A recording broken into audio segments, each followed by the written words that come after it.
আসসালামু আলাইকুম। ক্লিয়ার কিনা একটু বলেন। মানে কথা শোনা যায় কিনা, ভিডিও ক্লিয়ার কিনা একটু জানান।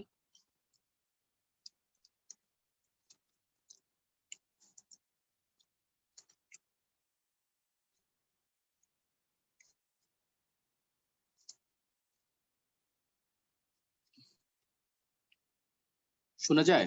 আচ্ছা, ওকে।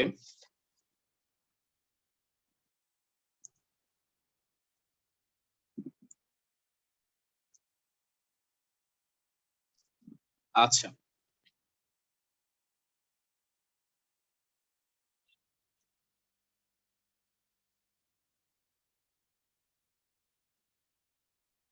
ঠিক আছে। তো আমরা এখন যেটা করব, গত ক্লাসের পর থেকে, তো এখন আমরা যে ইন্টারোগেশন যে মার্ক আছে এটা নিয়ে একটু কথা বলবো, সংক্ষিপ্ত কথা। ইন্টারোগেশন মার্ক অর্থাৎ এটা হচ্ছে প্রশ্নবোধক চিহ্ন, যেটা ইন্টারোগেশন মার্ক। তো প্রশ্নবোধক বাক্যের শেষে প্রশ্নবোধক চিহ্ন থাকবে, এটা আমরা জানি। তো যে জিনিসটা জানানো দরকার সেটা হচ্ছে কমপ্লেক্স সেন্টেন্সে, ঠিক আছে? কমপ্লেক্স সেন্টেন্সে মানে সেন্টেন্সটা যদি কমপ্লেক্স হয় বা কমপ্লেক্স বাক্যে, তখন যে ক্লজটা থাকে, কমপ্লেক্স বাক্যে তো দুইটা ক্লজ থাকে, এটা আপনারা জানেন। একটা হচ্ছে প্রিন্সিপাল ক্লজ, ঠিক আছে, প্রিন্সিপাল ক্লজ। আর আরেকটা ক্লজের নাম হচ্ছে সাবঅর্ডিনেট ক্লজ বা নির্ভরশীল বাক্যাংশ। তো এখন যেটা সাবঅর্ডিনেট ক্লজ কমপ্লেক্স সেন্টেন্সে, ওইটার গঠন সব সময় এমন হয়, প্রথমে ডব্লিউএস ওয়ার্ড দিতে হয়, এরপরে সাবজেক্ট দিতে হয়, এরপরে ভার্ব দিতে হয়। ডব্লিউএস ওয়ার্ডের পরে আগে ভার্ব হয় না, আগে সাবজেক্ট আনতে হয়, পরে ভার্ব আনতে হয়। যেমন যেমন আপনি আপনি যদি এরকম বলেন যে, হ্যাঁ, এদিকে তাকান, যেমন আমরা যদি বলি হু আর ইউ, তুমি কে।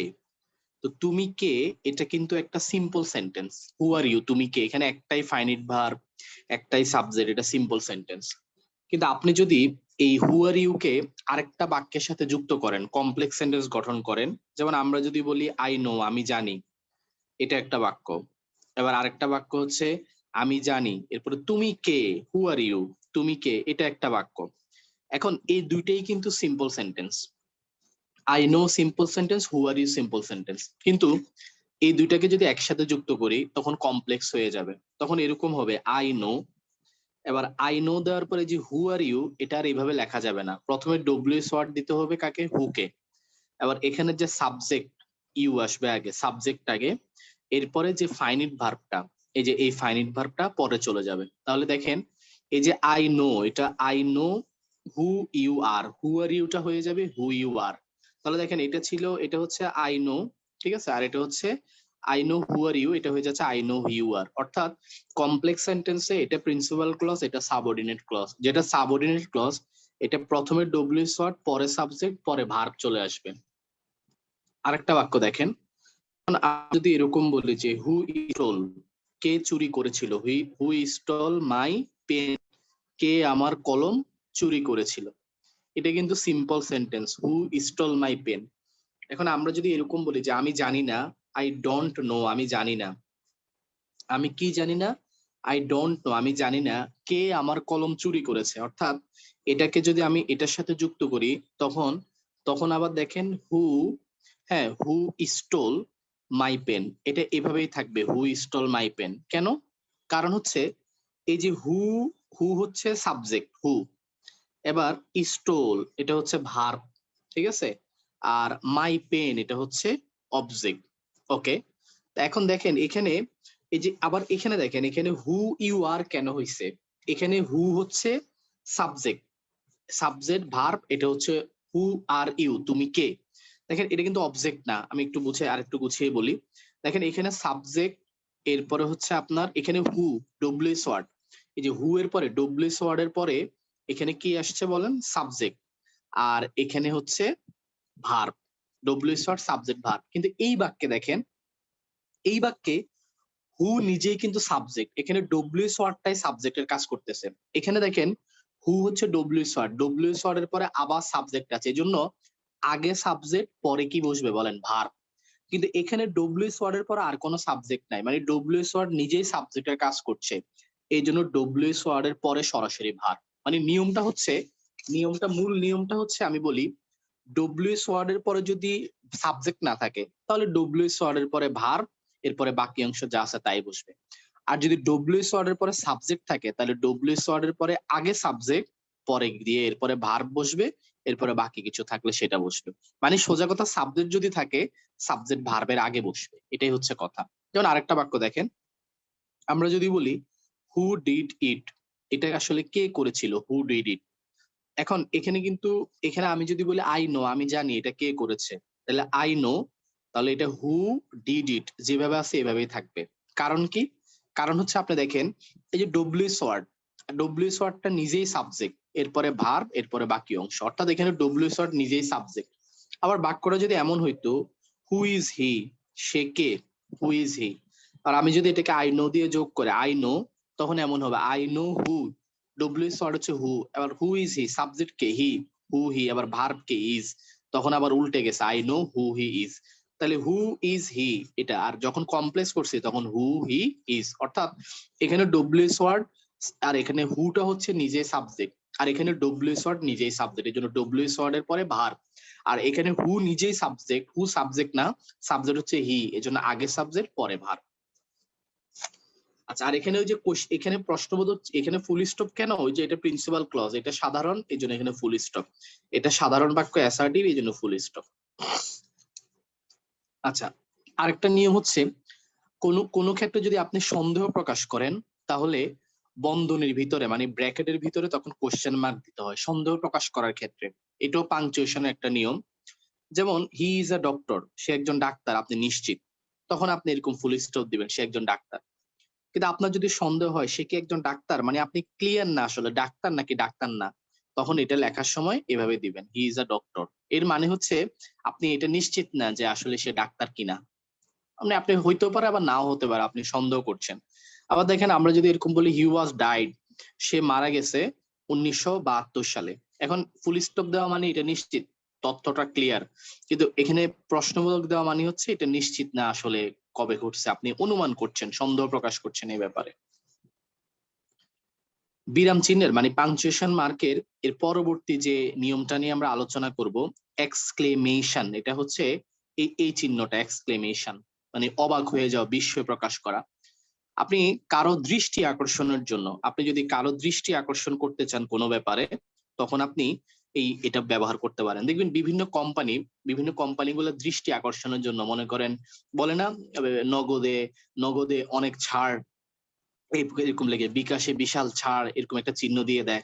এই জন্য দেখবেন এই যে ছাড়, দেখবেন বিভিন্ন শপিং মল গুলাতে ছাড়, তাহলে ছাড় 500 টাকা ছাড়, এভাবে সেভ টাকা 500, তো সেভ টাকা 500, 500 টাকা ছাড়, এই কথা লিখে এরকম দৃষ্টি আকর্ষণের জন্য এটা দেয়।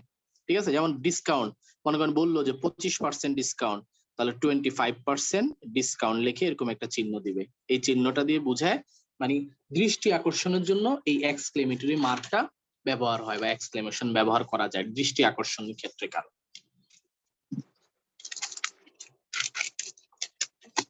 আচ্ছা, আরেকটা পাংচুয়েশন, এটা হচ্ছে হাইফেন। হাইফেন, তো হাইফেনের আলোচনা করতে গিয়ে আমরা বলতে পারি কি হাইফেন, সেটা হচ্ছে যে কোনো অ্যাজেক্টিভ, কম্পাউন্ড অ্যাজেক্টিভ, ঠিক আছে, অ্যাজেক্টিভ, এটার নাম হচ্ছে কম্পাউন্ড অ্যাজেক্টিভ। হি ওয়াজ ডাইড, আমি একটু ভুল করছি মনে হয় না, ও আমি দুঃখিত, এটা আসলে হি ডাইড হবে, ডাইডের প্যাসিভ হয় না, আমি কেন এটা ভুল লিখলাম। আচ্ছা, ওকে ওকে, ঠিক আছে, এটা প্যাসিভ হয় না, ডাইয়ের প্যাসিভ হয় না, দুঃখিত। তাহলে দেখেন ওয়াজ হবে না, ডাইড ঠিক আছে।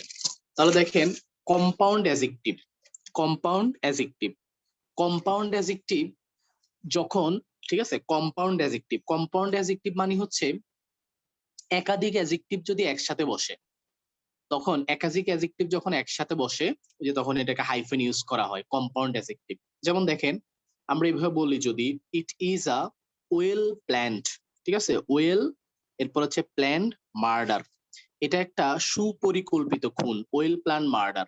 তাহলে দেখেন এই যে এখানে যে প্ল্যান্ড এই শব্দটা কিন্তু অ্যাজেক্টিভ, আবার ওয়েল কেমন প্ল্যান, ওয়েল প্ল্যান মানে একটা একটাকে মডিফাই করছে, এটা হাইফেনেটেড অ্যাজেক্টিভ, ঠিক আছে। আমি এরকম বলতে পারি he is well known, he well known to us, তিনি আমাদের কাছে কি সুপরিচিত। এই যে এটাও একটা হাইফেনেটেড অ্যাডজেক্টিভ, মানে হাইফেন দ্বারা দুইটা অ্যাডজেক্টিভ যখন হাইফেন দ্বারা যুক্ত হয় তখন এটাকে হাইফেনেটেড বা কম্পাউন্ড অ্যাডজেক্টিভ বলে। হ্যাঁ, এটাকে বলা হয় হাইফেন দ্বারা যুক্ত হলে এটাকে বলা হয় হাইফেনেটেড অ্যাডজেক্টিভ অথবা কম্পাউন্ড অ্যাডজেক্টিভ। এই যে আমরা যদি এরকম বলি যে ইট ইজ আ গভর্নমেন্ট, ঠিক আছে, সরকারি, it is a own government own property, এটা একটা সরকারি মালিকানাধীন প্রপার্টি, গভর্নমেন্ট ওন্ড। তাহলে গভর্নমেন্ট আবার ওন, সরকারি মালিকানাধীন, এই যে ওন আবার গভর্নমেন্ট ওন দুইটা মিলে একটা অ্যাডজেক্টিভ, কম্পাউন্ড অ্যাডজেক্টিভ।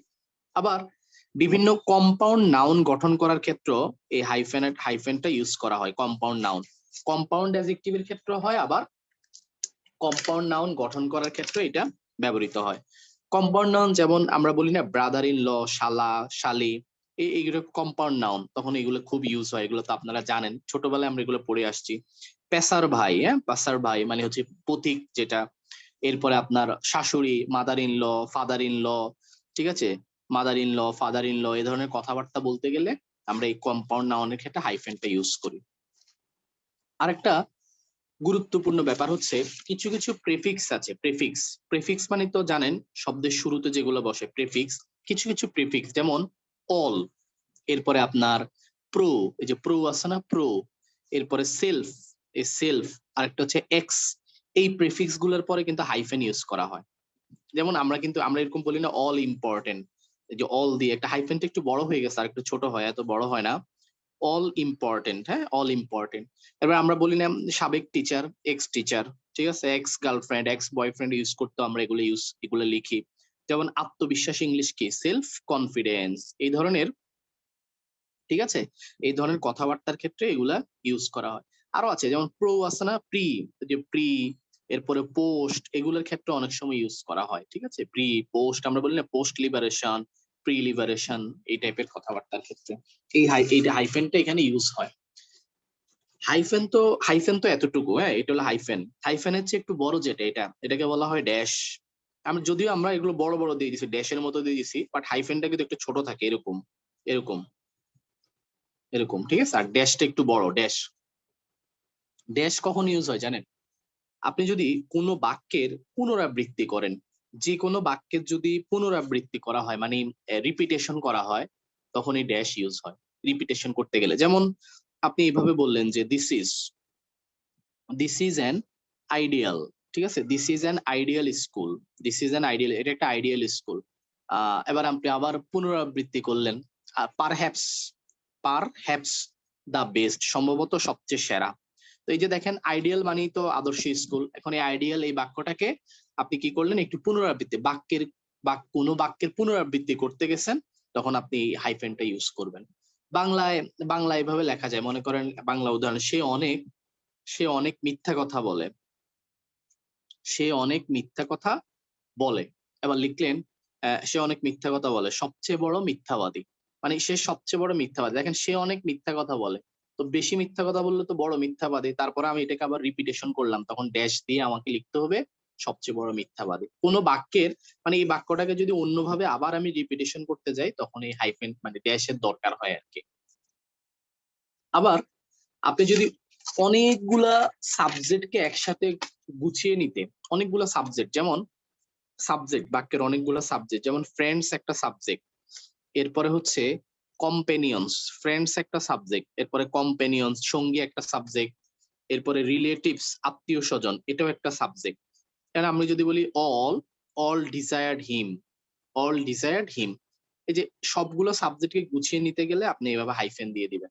যেমন ফ্রেন্ডস একটা সাবজেক্ট, কম্পেনিয়ন্স একটা সাবজেক্ট, রিলেটিভস একটা সাবজেক্ট, এগুলোকে গুছিয়ে নিতে গেলে একটা অল, সবাই, তাহলে অল বলতে এখানে এগুলো সবাইকে বুঝাইছে, তখন আপনি একটা ড্যাশ দিতে পারেন। কারণ আমরা এইভাবে বলি না মা, এরপরে কি বলি বাবা, এরপরে বোন, মা বাবা বোন, ঠিক আছে, সবাইকে আমরা কি করি, সবাইকে আমি ভালোবাসি। তাহলে দেখেন মা বাবা বোন, এভাবে ড্যাশ দিয়ে দিলেন, মানে অনেকগুলো সাবজেক্ট একসাথে থাকলে একটা ড্যাশ দিয়ে দিন, ড্যাশ দিয়ে আপনি আলাদা করে লিখলেন আর কি।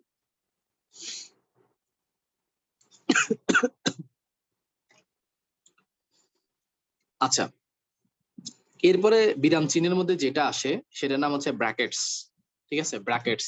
ব্র্যাকেটস এর আরেকটা নাম কি জানেন? ব্র্যাকেটস এর আরেকটা নাম হচ্ছে প্যারেনথেসিস।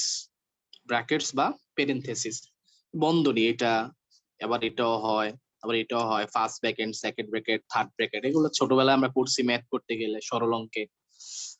আচ্ছা, এখন প্যারেনথেসিস বা ব্র্যাকেট কোথায় বসে জানেন? একটা উদাহরণ দেই, তারপরে বোঝা যাবে। যেমন দা চেঞ্জ ইন, দেখেন the change in the demand. Demand মানে হচ্ছে চাহিদা, চাহিদার মধ্যে পরিবর্তন। অফ চিকেন, চিকেনের চাহিদার মধ্যে পরিবর্তন। ওয়াজ নট সিগনিফিক্যান্ট, সিগনিফিক্যান্ট তাৎপর্যপূর্ণ নয়, মানে খুব একটা উল্লেখযোগ্য না। আর আপনি লিখে দিলেন যে এটা অনলি 2%, মানে পরিবর্তনটা অনলি 2%। খুব মনোযোগ দেন। একটা বাক্যের, একটা বাক্য হতে কোনো ফ্রেজ বা ক্লজকে যদি আপনি আলাদা করেন, যেটা বাক্যের গ্রামাটিক্যাল কোনো অংশ না, যেমন এই যে অনলি 2%, এটা আপনি আলাদা করে লিখছেন, কিন্তু এটা কিন্তু বাক্যের গ্রামাটিক্যাল। দেখেন দাঁত, এখানে প্রত্যেকটা ওয়ার্ডে বাক্যের গ্রামাটিক্যাল অংশ। এটা সাবজেক্ট, এটা ভার্ব, এটা এটা, কিন্তু অনলি 2%। এটা কিন্তু ওই যে সিগনিফিকেন্টটাকে আপনি তুলে ধরছেন, যে চেঞ্জ ইন দ্য ডিমান্ড, চেঞ্জটা কতটুকু, 2%, এটা হচ্ছে অতিরিক্ত অংশ।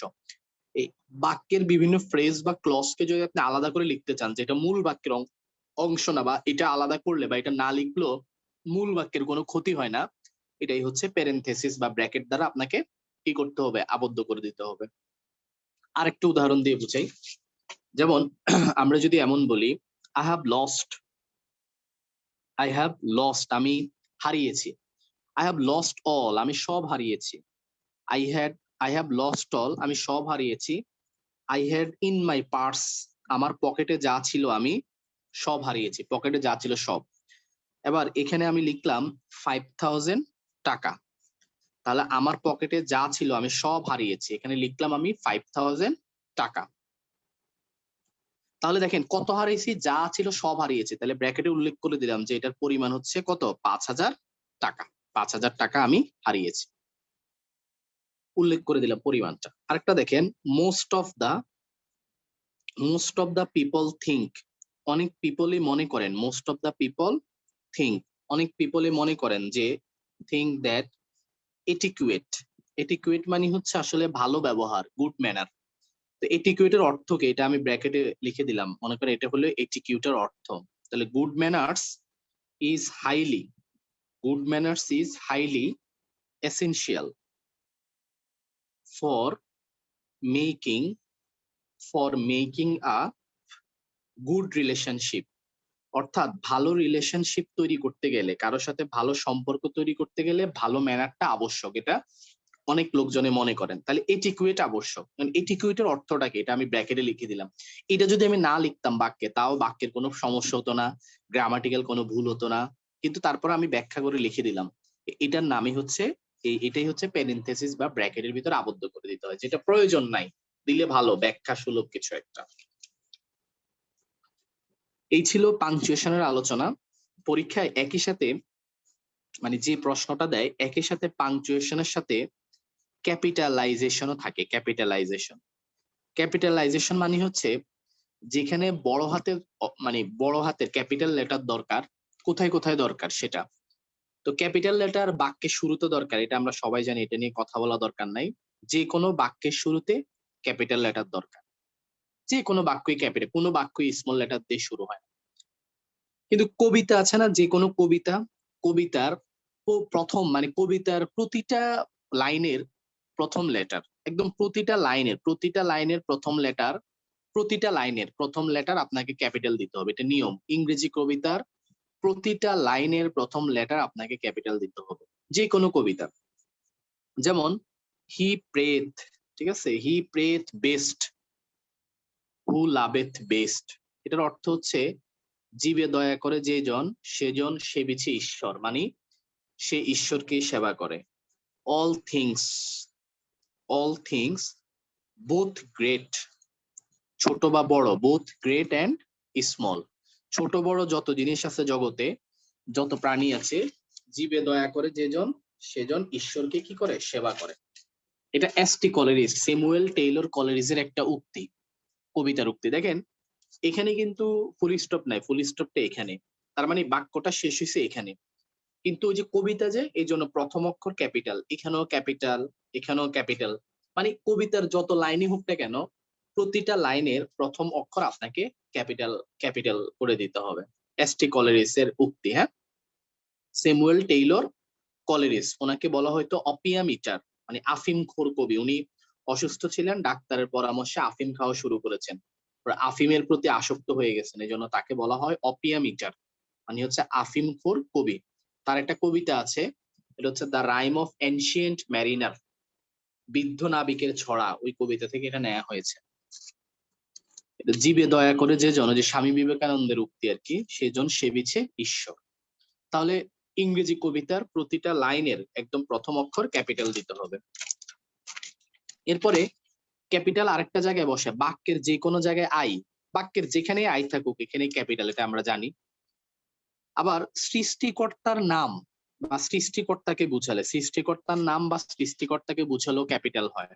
আপনি বাক্যের কোথাও পারবেন না, আপনাকে বড় হাতের ক্যাপিটাল গড দিতে হবে, বা এইভাবে আল্লাহ লেখা যাবে না, আপনাকে এভাবে ক্যাপিটাল করে আল্লাহ লিখতে হবে।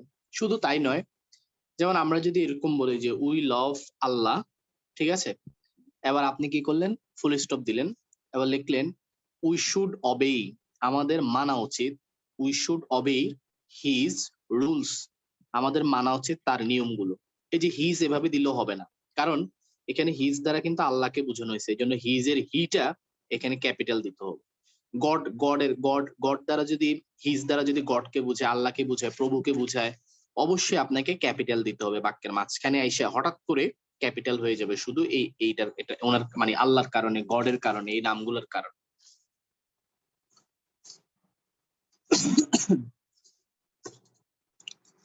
আপনি যদি কোনো দেবীকে বুঝান, যেমন সরস্বতী দেবী, যে কোনো দেবী, দুর্গা দেবী, যে কোনো দেবীকে বুঝান, তখন দেবীর নামের পরিবর্তে, আমরা তো দেবীকে স্ত্রীলিঙ্গ হিসেবে ধরি, তখন আপনাকে হার যে দিতে হবে, হার, তখন আপনাকে ক্যাপিটাল হিসেবে দিতে হবে হার, এভাবে ছোট হাতের দেয়া যাবে না, খুব মানে সাবধানে, এটা ভুল করা যাবে না এগুলো। আচ্ছা, এবার দেখেন, যে কোনো দিনের নাম বা মাসের নাম, দিন বা মাস, এগুলো কিন্তু ক্যাপিটাল লেটার দিতে হয়, দিন বা মাস। যেমন মনে করেন আই উইল, ঠিক আছে, আই উইল কাম, আমি আসবো, আই উইল কাম অন, তখন এই যে ক্যাপিটাল দিতে হবে, I will come on Friday, আমি ফ্রাইডেতে আসবো, ক্যাপিটাল। যেমন আমরা যদি এরকম বলি যে হি ওয়াজ বর্ন, সে জন্ম নিয়েছিল, কবে জন্ম নিয়েছিল, ইন মার্চ, এই যে দেখেন মার্চের এম ক্যাপিটাল। তবে একটা কথা বলি, তার দিনের ক্ষেত্রে স্মল লেটার দিলেও সমস্যা নেই, যেমন মানডে, আপনি এইভাবে মানডে লিখলে আবার এইভাবে মানডে লিখলে বোথ দুইটাই কারেক্ট, এটাও কারেক্ট, এটাও কারেক্ট। ফ্রাইডে ছোট আর এফ দিলেও সমস্যা নাই, আবার বড় হাতের দিলেও সমস্যা নাই। কিন্তু মাসের ক্ষেত্রে আপনাকে অবশ্যই ক্যাপিটাল ইউজ করতে হবে, মাস যেটা মান্থ ক্যাপিটাল। দিনের ক্ষেত্রে আপনি ছোট হাতের বা বড় হাতের, এটা নিয়ে কোনো প্রবলেম হবে না। মাসের ক্ষেত্রে অবশ্যই আপনাকে ক্যাপিটাল লেটার ইউজ করতে হবে। এরপরে যে কোনো প্রপার নাউন, যে কোনো নাম, যে কোনো নামের ক্ষেত্রে, প্রপার নাউনের ক্ষেত্রে আপনাকে ক্যাপিটাল লেটার ইউজ করতে হবে, এগুলো আমরা জানি, যে কারো নাম, জায়গার নাম, স্থানের নাম, এগুলো নিয়ে বলার কিছু নেই, এগুলো উদাহরণ দেওয়া ঠিক হবে না, এগুলো আমরা সবাই জানি। তো প্রপার নাউন থেকে যে অ্যাডজেক্টিভ উৎপন্ন হয় সেটা হচ্ছে প্রপার অ্যাডজেক্টিভ, বুঝছেন? ওই প্রপার অ্যাডজেক্টিভও ক্যাপিটাল দিতে হয়, প্রপার অ্যাডজেক্টিভ। যেমন মনে করেন ইন্ডিয়া, ইন্ডিয়া থেকে আসছে ইন্ডিয়ান, ইন্ডিয়ার অ্যাডজেক্টিভ হচ্ছে ইন্ডিয়ান, তাহলে দে আর, আপনি যদি বলেন দে আর ইন্ডিয়ানস, তাহলে দেখেন এটা কিন্তু এরকম করতে হবে, দে আর ইন্ডিয়ান, হ্যাঁ, ওকে। তাহলে এখানে কি করতে হবে, আই বড় হাতের দিতে হবে। এটা এটা তো প্রপার অ্যাডজেক্টিভ, হ্যাঁ। এরপরে দেখেন প্লুরাল হবে না, উই আর বাংলাদেশি, বাংলাদেশি, তাহলে বাংলাদেশ থেকে বাংলাদেশি, ক্যাপিটাল দিতে হবে। You are a British, you are a British, ও আচ্ছা তুমি British, you are a British, I see, I see, দেখো ব্রিটিশ, বি ক্যাপিটাল, ঠিক আছে। তাহলে প্রপার নাউন থেকে যে অ্যাডজেক্টিভ উৎপন্ন হয় এগুলোকে বলা হয় প্রপার অ্যাডজেক্টিভ। যেমন প্রপার নাউন হচ্ছে চায়না, চায়না থেকে অ্যাডজেক্টিভ আসছে চাইনিজ, প্রপার অ্যাডজেক্টিভ। যেমন জার্মান, জার্মান থেকে জার্মানি, হ্যাঁ, জার্মান, জার্মান নিজে অ্যাডজেক্টিভের কাজ করে। যেমন মনে করেন কেউ বুয়েটে পড়ছে, বুয়েট, তো দেখবেন বুয়েট থেকে আসছে বুয়েটিয়ান, হ্যাঁ, এটা একটা প্রপার অ্যাডজেক্টিভ। বা ঢাবি থেকে ঢাবিয়ান, বা যারা নটরডেমে ছিল এক্স বলে না নটরডেমিয়ান, এগুলো প্রপার অ্যাডজেক্টিভ, একটা থেকে আরেকটা হয়। বা ঢাকা, ঢাকাইয়া, এই টাইপের আর কি। আরেকটা ব্যাপার হচ্ছে পারিবারিক যে পদবি আছে, পারিবারিক পদবি, কারো পারিবারিক পদবি, এই পারিবারিক পদবির ক্ষেত্রে আপনার ক্যাপিটাল লেটার দিতে হয়। যেমন আপনি কাউকে বললেন যে একজনের নাম হচ্ছে রহিম চৌধুরী বা রহিম তালুকদার, একজনের নাম, তো তালুকদার তো তার পারিবারিক, রহিম তালুকদার ইজ নোন, তিনি পরিচিত, কার কাছে পরিচিত, নোন টু অল। পারিবারিক, এটা তো তার নামেরই অংশ হয়ে গেছে, পারিবারিক পদবি, এটা বড় হাতে দিতে হবে। আপনি কাউকে বললেন যে ডু ইউ নো, তুমি কি চিনো, তুমি কি চিনো, তুমি কি চিনো সুমন চৌধুরীকে চিনো, তো চৌধুরী তার পারিবারিক পদবি, ঠিক আছে। এই চৌধুরী তার পারিবারিক পদবি, এই যে সি চৌধুরী কি হয়ে যাবে, ক্যাপিটাল হয়ে যাবে। সুমন চৌধুরীকে চিনো, সিটা ক্যাপিটাল। রহিম তালুকদারকে চিনো, টিটা ক্যাপিটাল।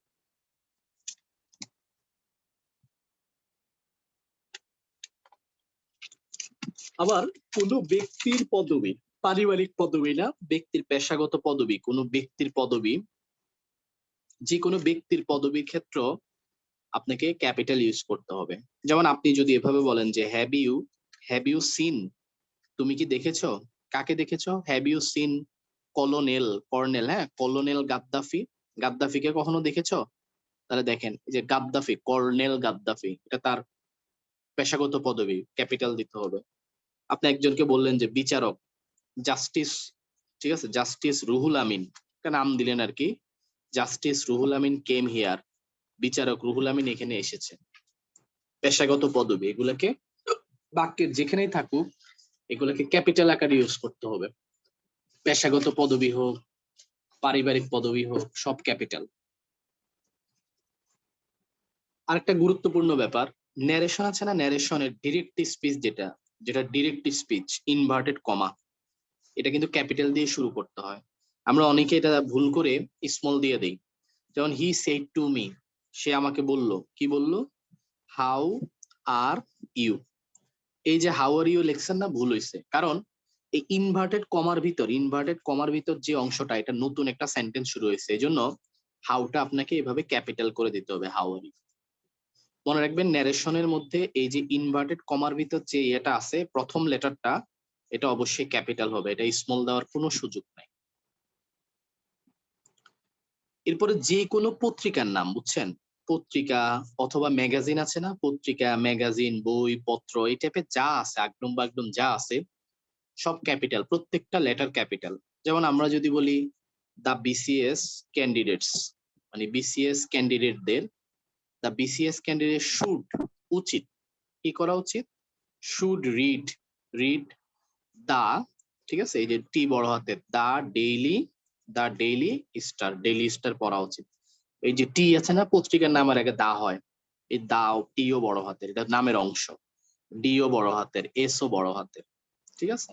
এই আপনি বললেন দা প্রথম আলো, এবং দা এভাবে লিখতে হবে, দা প্রথম আলো ইজ আ পপুলার ডেইলি, সব এই যে capital capital capital capital capital capital capital capital capital, সব ক্যাপিটাল। বই ম্যাগাজিন পত্রিকা এগুলা ক্যাপিটাল লিখতে হয়। এরপরে বিশেষ কোনো দিন, স্পেশাল কোনো ডে থাকলে, বিশেষ দিন স্পেশাল ডে, এগুলো ক্যাপিটাল লিখতে হয়। যেমন হি উইশড মি, তিনি আমাকে কি করলেন, উইশড করলেন, হি উইশড মি, কি উইশড করলেন, আপনি বললেন সে আমাকে উইশড করলো হ্যাপি নিউ ইয়ার। দেখেন এটা একটু বিশেষ একটা উৎসব, মানে বিশেষ দিন। সো হ্যাপির এইচ বড় হাতের, নিউ এন বড় হাতের, ওয়াই এর বড় হাতের, আমরা কিন্তু অনেকেই ছোট হাতের লিখে সেরে যাই, হবে না, সব বড় হাতের দিতে হবে, বড় হাতের। এবার দেখো it happened, it happened on Valentine day, it happened on কি, ভ্যালেন্টাইন ডে, তাহলে দেখো এই যে ভ্যালেন্টাইন ডে, ভিডি বড় হাতের, সব বড় হাতের দিতে হবে। যে কোনো প্রতিষ্ঠানের নাম, প্রতিষ্ঠান, হ্যাঁ যে কোনো ইনস্টিটিউশন, যে কোনো প্রতিষ্ঠানের নাম, এগুলো সব ক্যাপিটাল লেটার দিতে হবে, যে কোনো প্রতিষ্ঠান, ঠিক আছে। স্যার আপনি এইভাবে বললেন যে হ্যাভ ইউ এভার ভিজিটেড, ঠিক আছে, have you ever visited British Council, তুমি কি কখনো ব্রিটিশ কাউন্সিলে গিয়েছো, সব বড় হাতে, যে কোনো প্রতিষ্ঠান বড় হাতে দিতে হবে। Have you ever visited Dhaka university, have you ever visited Dhaka zoo, Dhaka national zoo, Dhaka national museum, যে কোনো ক্ষেত্রে এগুলো বড় হাতের, যেহেতু প্রতিষ্ঠানের নাম। যে কোনো পুস্তকের নাম, মানে বইয়ের নাম, বই পুস্তক, অবশ্যই এটা একটু আগে বলছি। যেমন আপনি যদি এরকম বলেন হি হ্যাজ রেড, সে পড়েছিল, কি পড়েছিল দিয়ে দিলেন এরকম, সে গীতাঞ্জলি পড়েছিল, তো হবে? হবে না। গীতাঞ্জলি একটা বইয়ের নাম, অবশ্যই জি বড় হাতে দিতে হবে। যেমন লিখে ফেললেন যে হ্যাভ ইউ রেড, তুমি কি কখনো পড়েছো, বা হ্যাভ ইউ রেড রোমিও, ঠিক আছে, রোমিও অ্যান্ড জুলিয়েট, শেক্সপিয়রের রোমিও জুলিয়েট পড়েছো, তাহলে কি করতে হবে, রোমিওর আর বড় হাতের, জুলিয়েটের যে বড় হাতের দিতে হবে। ছোট হাতের দেওয়া মানেই হচ্ছে এখানে ভুল হয়ে যাবে, এগুলোই হচ্ছে ক্যাপিটালাইজেশন, ছোট হাতের দেয়া যাবে না। এরপরে যে কোনো ভাষার নাম, ভাষা, ঠিক আছে, যে কোনো ভাষার নাম ক্যাপিটাল দিতে হবে। ভাষা, যে কোনো ভাষা, যেমন আমরা যদি এরকম বলি যে উই অ্যাকোয়ার, আমরা কি করেছি, আমরা অর্জন করেছি, উই অ্যাকোয়ার বেঙ্গলি, আমরা বাংলাকে অর্জন করেছি, এন্ড এবং লার্ন ইংলিশ, আমরা বাংলা অর্জন করেছি এবং ইংরেজি শিখি, অর্থাৎ বাংলা আমরা অর্জন করি আর ইংরেজি আমরা শিখি। এই যে দেখেন, বাংলা বড় হাতের, ইংলিশ বড় হাতের। যেন আপনি এভাবে লিখলেন যে it is not easy, it is not very tough, খুব বেশি টাফ না, it is not very tough to learn, শেখা, টু লার্ন চাইনিজ, চাইনিজ শেখা আসলে খুব বেশি টাফ না। এই যে চাইনিজ, সি ই সি, দেখছো, চাইনিজ শেখা খুব বেশি টাফ না, বড় হাতে দিতে হবে। এরপরে যে কোনো সংক্ষিপ্ত নাম, যে কোনো নামকে, মানে আমরা যখন সংক্ষিপ্ত করে কিছু লিখি, যেমন সে একজন এমবিবিএস, তাহলে হি ইজ অ্যান, এই যে সংক্ষিপ্ত অ্যাব্রিভিয়েশন যেগুলো আর কি, এমবিবিএস এভাবে লিখতে হবে। হ্যাঁ, দা ইউএসএ, ক্যাপিটাল, সব capital. The USA has a big navy, অর্থাৎ যুক্তরাষ্ট্রের রয়েছে বড় একটা বড় নৌবাহিনী। যেমন আপনি বললেন the Arab Emirates, United States of Arab Emirates is rich, সমৃদ্ধ, ইন অয়েল, তারা তেল, তেল দ্বারা সমৃদ্ধ, মানে প্রচুর তেল আছে তাদের। ইউএই, ইউএসএ সব বড় হাতের দিতে হবে।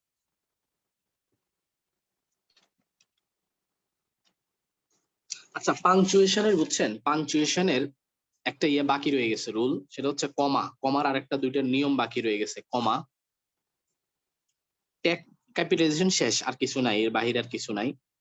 ট্যাগ কোশ্চেন আছে না, ট্যাগ কোশ্চেন, ট্যাগ কোশ্চেনের পূর্বে কিন্তু কমা বসাইতে হয়। যেমন আপনি এভাবে বললেন যে হি ইজ আ গুড বয়, সে একজন ভালো ছেলে, আর আমরা এইভাবে বলি না ইজেন্ট হি, তাই নয় কি, ট্যাগ কোশ্চেন করার ক্ষেত্রে, তখন এখানে একটা কমা দিতে হবে। যদিও আমরা জানি এরকম দিতে হয়, তারপরে সতর্ক করে দিলাম যে এখানে একটা কমা দিতে হবে, ট্যাগ কোশ্চেনের ক্ষেত্রে একটা কমা দিতে হয়। একই শব্দের যদি পুনরাবৃত্তি ঘটে, যেমন আমরা এরকম বলি না you have enough, you have enough, তোমার যথেষ্ট, you have enough, enough, enough মানে তোমার যথেষ্ট, যথেষ্ট টাকা আছে, টু বাই এ কার, একটা কি করার জন্য, একটা গাড়ি কেনার জন্য, তাহলে দুইবার করে বলছেন না, একই শব্দ পুনরাবৃত্তি করছেন না, তখন এখানে কমা দেবে। আমরা বলি না তুমি খুব খুব খুব ভালো, এই টাইপের কথাবার্তা বলি না, খুব খুব ভালো। যেমন দেখেন এই যে এরকম, he is a very very very important person, সে একজন খুব খুব গুরুত্বপূর্ণ ব্যক্তি, ভেরি ভেরি ইম্পর্টেন্ট, ভেরি কয়বার বলছে, দুইবার, এই যে ভেরি আবার ভেরি, যেখানে কমা দিতে হবে, দুইবার বললে এরকম কমা দিতে হয়। পাংচুয়েশনের আরেকটা নিয়মের, ড্যাশের একটা নিয়ম আছে আরেকটা, আহ শুনেন, এটা একটু বলি, খুব মনোযোগ দিয়ে শুনেন, এদিকে তাকান। মনে করেন আমরা গত ক্লাসে পড়েছিলাম মিস্টার আলী, হ্যাঁ, mister Ali, mister Ali headmaster, headmaster of our school, আমাদের স্কুলের হেডমাস্টার কেম হিয়ার, এখানে এসেছেন। দেখেন এটা তো অ্যাপোজিটিভ, মনে আছে, noun in apposition, noun in অ্যাপোজিশনের ক্ষেত্রে এখানে কমা দিয়ে সেরে গেছে। কিন্তু নাউন ইন অ্যাপোজিশনটা যদি কমা যুক্ত হয়, নিজেই কমা যুক্ত হয়, কেমন জিনিসটা দেখেন।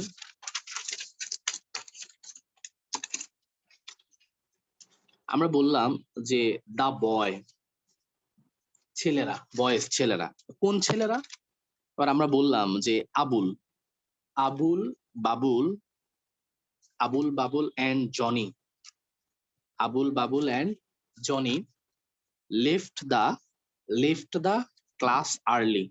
আবুল বাবুল জনি খুব তাড়াতাড়ি ক্লাস কি করছে, মানে তাড়াতাড়ি ক্লাস থেকে বের হয়ে গেছে। কারা কারা? আবুল বাবুল জনি, এটা নাউন ইন অ্যাপোজিশন, বয়েজের নাউন ইন অ্যাপোজিশন হচ্ছে আবুল বাবুল জনি। দেখেন নাউন ইন অ্যাপোজিশন নিজেই কিন্তু কমা যুক্ত, কমা আছে, এখন এখানেও কমা এখানেও কমা দিলে কেমন হয়ে যাবে না? এই জন্য তখন ড্যাশ দিতে হয়, এখানে ড্যাশ এখানে ড্যাশ। ড্যাশের এটা একটা নিয়ম, যদি নাউন ইন অ্যাপোজিশন কমা যুক্ত হয় তখন এখানেও ড্যাশ দিতে হবে এখানেও ড্যাশ দিতে হবে। আরেকটা নিয়ম হচ্ছে স্ল্যাশ। স্ল্যাশ তো চিনেন, স্ল্যাশের আরেকটা নাম হচ্ছে অবলিক। অবলিক, ঠিক আছে, অবলিক।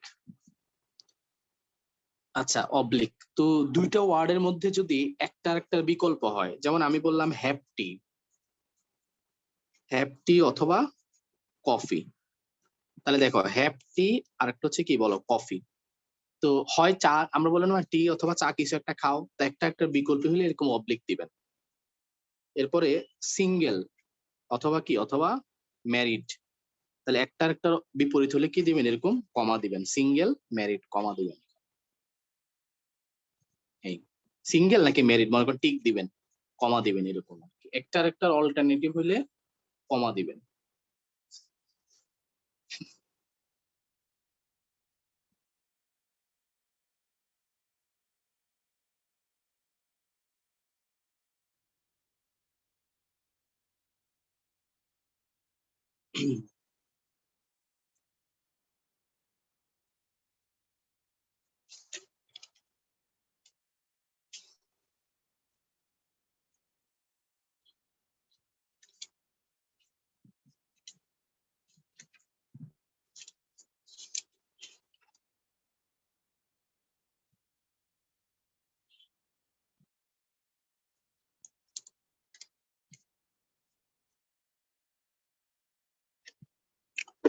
আচ্ছা, এই লেকচারটা এখানে ছিল, আজকে এখান পর্যন্তই। আগামীকাল আবার ক্লাস নিব রাতে।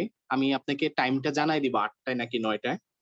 তো আগামীকাল আবার ক্লাস নিব। আগামীকাল হচ্ছে এর পরের যে লেকচার আছে জয়নিং সেন্টেন্স, ঠিক আছে, জয়নিং সেন্টেন্সের ক্লাস আগামীকাল। আমি আপনাকে আগে থেকে জানিয়ে দেব, ইনফর্ম করে দেব।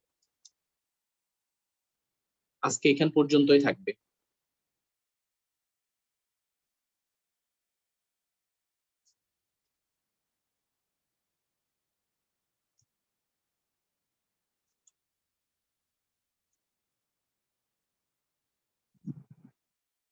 স্যার বলেন।